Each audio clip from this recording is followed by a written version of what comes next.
നാം നമ്മെ കൊള്ളയടിക്കുമ്പോൾ എന്ന പേരിൽ മുൻ ഗവൺമെന്റ് സെക്രട്ടറി ആയിട്ടുള്ള ബിജു പ്രഭാകർ IAS ഒരു ബുക്ക് എഴുതിയിട്ടുണ്ട്. ഇന്നത്തെ ചർച്ചാ വിഷയം എന്ന് പറയുന്നത് ഇത് തന്നെയാണ്. ഇതിൽ പറയുന്നത് അദ്ദേഹത്തിന്റെ കൺമുന്നിൽ കണ്ട കുറെ ഞെട്ടിക്കുന്ന സംഭവങ്ങൾ, എന്തൊക്കെ അഴിമതികൾ, എന്തൊക്കെ കെടുകാര്യസ്ഥതകൾ സംഭവിച്ചു എന്നുള്ള ഒരു പുസ്തകമാണിത്.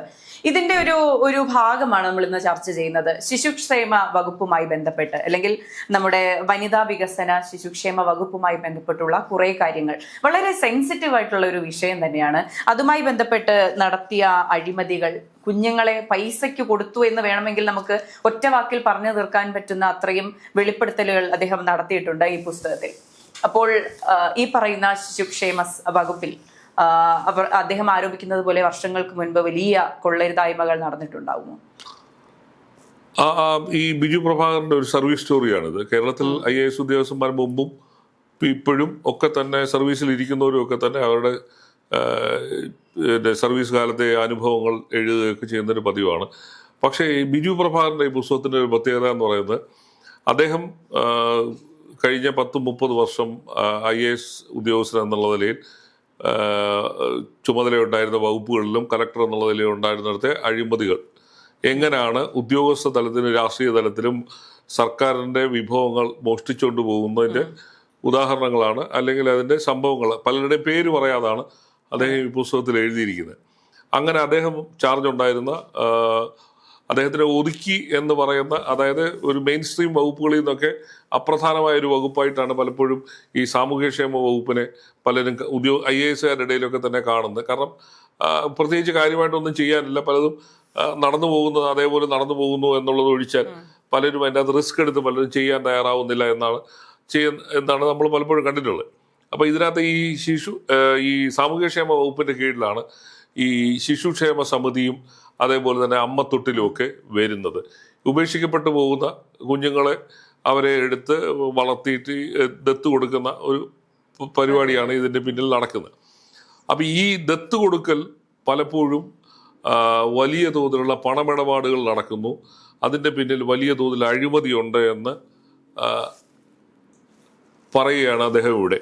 കാരണം ഈ അടുത്ത കാലത്ത് പോലും അദ്ദേഹം പറഞ്ഞതുമായിട്ട് നമ്മൾ കൂട്ടിച്ചേർത്ത് വായിക്കുമ്പോഴാണ്, ഒരു 2-3 കൊല്ലം മുമ്പാണ് അനുപമ എന്ന് പറയുന്ന യുവതിയുടെ കുഞ്ഞിനെ, ആൺകുഞ്ഞായിരുന്നു, ആ കുഞ്ഞിനെ അത് അവരുടെ കുടുംബ പ്രശ്നങ്ങളുടെ പേരിൽ വിവാഹം കഴിക്കുന്നതിന് മുമ്പുണ്ടായ ഒരു കുട്ടി എന്നുള്ള നിലയിലാണ് വീട്ടുകാരുടെ നിർബന്ധവും അവരുടെ ഭീഷണിയെ തുടർന്ന് ഈ അമ്മത്തൊട്ടിൽ കൊണ്ട് ഏൽപ്പിച്ചിട്ട് പോയത്. പിന്നീട് ആ അനുപമയ്ക്ക് ആ കുഞ്ഞിനെ തിരിച്ചു വേണമെന്നാവശ്യപ്പെട്ട്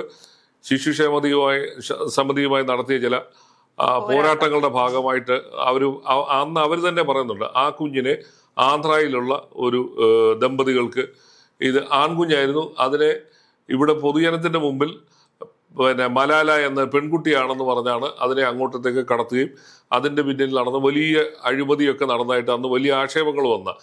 പക്ഷേ സർക്കാർ അതിൻ്റെ ഒരു വശത്ത് CPM-ന് വേണ്ടപ്പെട്ടവരുമായതുകൊണ്ട് അത് സംബന്ധിച്ചുള്ള വിവരങ്ങൾ ഇപ്പോഴും പുറത്തു വന്നിട്ടില്ല. ആരായിരുന്നു അതിൻ്റെ പിന്നിൽ ഇടപെട്ടത്, അതിൻ്റെ പിന്നിലെ അഴിമതി എന്തായിരുന്നു, എത്ര ലക്ഷം രൂപയുടെ കച്ചവടമാണ് നടന്നത് എന്നൊന്നും ഇപ്പോഴും പുറത്തു വന്നിട്ടില്ല.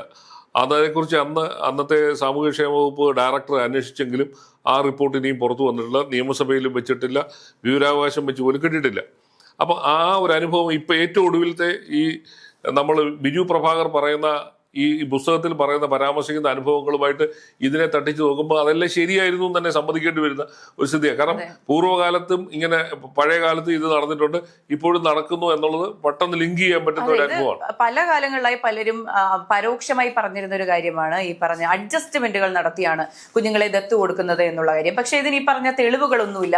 പക്ഷെ ഇതിന്റെ തലപ്പത്തിരുന്ന ഒരാൾ പറയുമ്പോൾ തന്നെ അതിനൊരു ആധികാരികത വരുന്നുണ്ട്. അല്ല, തെളിവുകൾ പലപ്പോഴും എങ്ങനെയാണ് ഇത് പുറത്തു വരാറില്ല. ഈ ഇടപാടുകൾ ഇപ്പോഴാണ് ഇതൊരു പുതിയ വിവരമാണ്. അതായത് സെൻസിറ്റീവ് ആയിട്ടുള്ള കോൺഫിഡൻഷ്യൽ ആയിട്ട് വെക്കേണ്ട കാര്യമാണ് എന്നുള്ളൊരു ക്ലോസിനകത്ത് വെച്ച് ഈ കച്ചവടങ്ങളെല്ലാം നടത്തുകയാണ് ചെയ്തിരുന്നത്.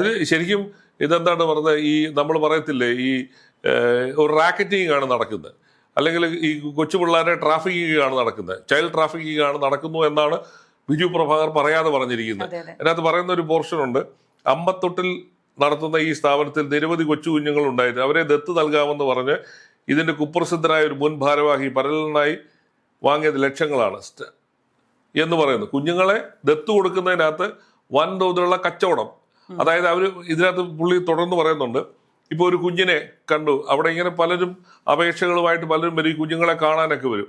അതിനകത്ത് ഒരു ഇഷ്ടപ്പെട്ട ഒരു കുഞ്ഞിനെ ഇവർ പലപ്പോഴും ഈ ദമ്പതികളെ അടുത്ത് അവരുമായിട്ട് അടുക്കാൻ ഒരു ബോണ്ട് ഉണ്ടാക്കാനുള്ള ശ്രമങ്ങൾ നടത്തി കൊടുക്കും, സാഹചര്യം ഒരുക്കി കൊടുക്കും. അങ്ങനെ വന്നിട്ട് ഈ കുഞ്ഞിനെ അവർ ദത്തെടുക്കണം എന്നുള്ള സ്ഥിതി എത്തുമ്പോഴത്തേക്ക് തൊടു ന്യായങ്ങൾ പറഞ്ഞ് ഇവരെ ഇതിനകത്തുനിന്ന് ഒഴിവാക്കാൻ നോക്കും. എന്നിട്ട് ഇടനിലക്കാരി എന്ന് പറയും, ഇത്ര രൂപ കൊടുത്താൽ നിങ്ങൾക്ക് ഈ കുഞ്ഞിനെ ദത്തെടുക്കാം എന്ന് പറയുന്ന ഒരവസ്ഥ ഉണ്ടാകും. അതായിരുന്നു ഈ അമ്മത്തൊട്ടിൽ നടന്നുകൊണ്ടിരുന്നു എന്നാണ് പേര് പറയാതെ, അന്നത്തെ ഭാരവാഹികളുടെയും അന്നത്തെ നടത്തിപ്പുകാരുടെയും ഒന്നും പേര് പറയാതെ അദ്ദേഹം പറയുന്നത്. പക്ഷേ ആ കാലഘട്ടത്തിൽ ആരായിരുന്നു എന്നുള്ളത് അന്വേഷിച്ചാൽ കണ്ടുപിടിക്കാവുന്നുള്ളൂ, ആരൊക്കെയായിരുന്നു എന്നുള്ളത് പറയാതെ അദ്ദേഹം പറഞ്ഞിട്ടുണ്ട്.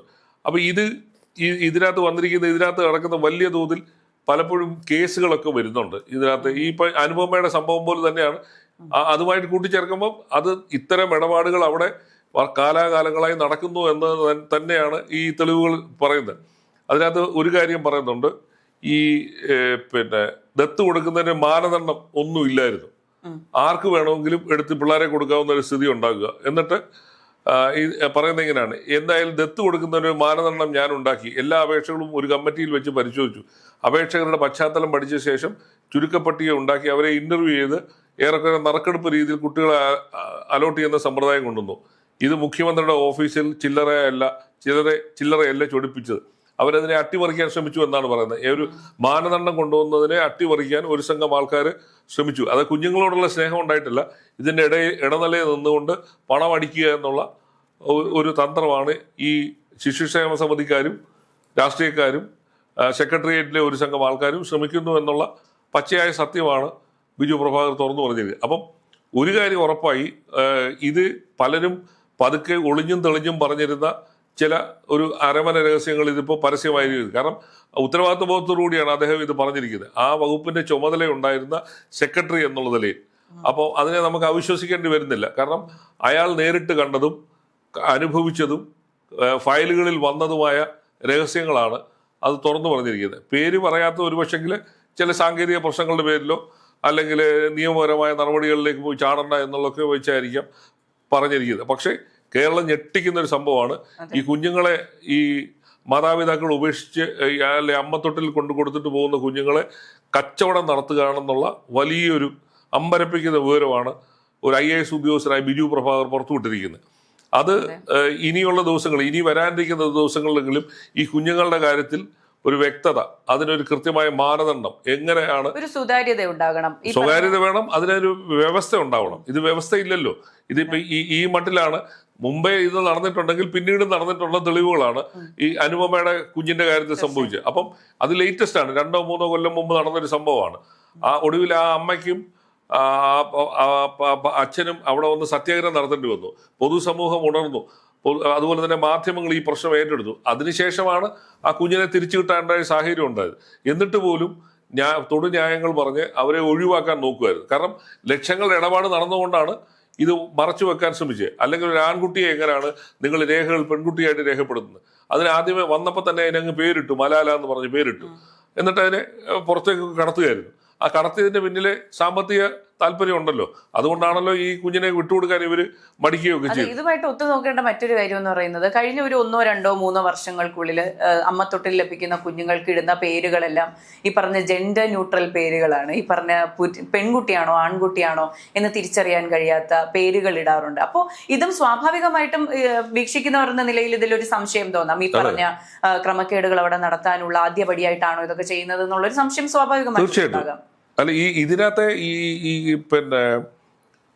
ഈ മലാല എന്നുള്ള പേര് തന്നെ, കാരണം ഒരു ഫേമസ് ആയിട്ടുള്ള ഒരു ചൈൽഡ് ആക്ടിവിസ്റ്റിന്റെ പേരായിരുന്നു. അപ്പൊ ആ പേരിട്ട് ഇതിനെ കടത്തുക, അപ്പൊ അങ്ങനെ പല താല്പര്യങ്ങളാണ് ഇതിനകത്ത് വരുന്നത്.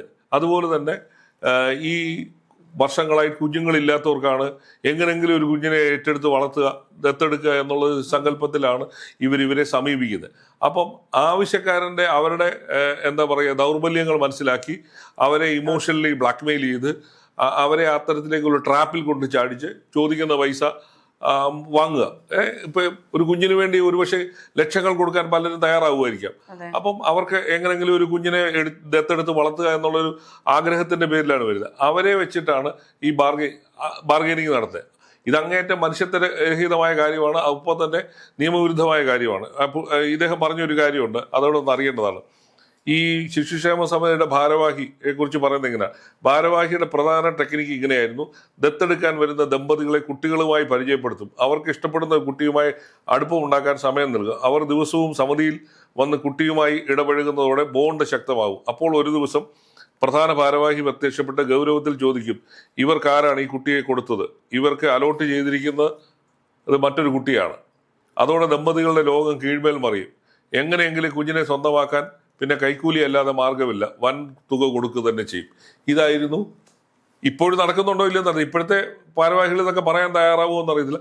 പക്ഷെങ്കിൽ കാലാകാലങ്ങളിലായിട്ട് ശിശുക്ഷേമ സമിതിയിൽ നടക്കുന്നത് ഇമാതിരി തട്ടിപ്പാണെന്നുള്ളതാണ് ഉത്തരവാദിത്വബോധത്തോടുകൂടി ഒരു IAS ഉദ്യോഗസ്ഥൻ പറയുന്നത്. കാരണം റിട്ടയർ ചെയ്തിട്ട് ഒരു വർഷമോ 1.5 വർഷമോ ഒക്കെ ആകുന്നേ ഉള്ളൂ. അയാൾ അനുഭവിച്ചറിഞ്ഞതും കണ്ടറിഞ്ഞതുമായ കാര്യങ്ങളാണ് പൊതുസമൂഹത്തിന് മുമ്പിൽ പറഞ്ഞിരിക്കുന്നത്. അപ്പോൾ ശിശുക്ഷേമ സമിതിയിൽ നടക്കുന്നത് അത്ര ശരിയായ കാര്യമല്ല എന്ന് ഒരിക്കൽ കൂടി, അനുപമയുടെ സംഭവം ഏതാനും വർഷങ്ങൾ മുമ്പ്, 1-2 വർഷം മുമ്പ് നടന്നതാണ്. അപ്പം അവിടെ ഇപ്പോഴും നടക്കുന്നത് ശരിയല്ലാത്ത കാര്യങ്ങൾ നടക്കുന്നുണ്ടെന്നുള്ളത് വീണ്ടും ഒരിക്കൽ കൂടി ഓർമ്മിപ്പിക്കുകയാണ് ബിജു പ്രഭാകർ.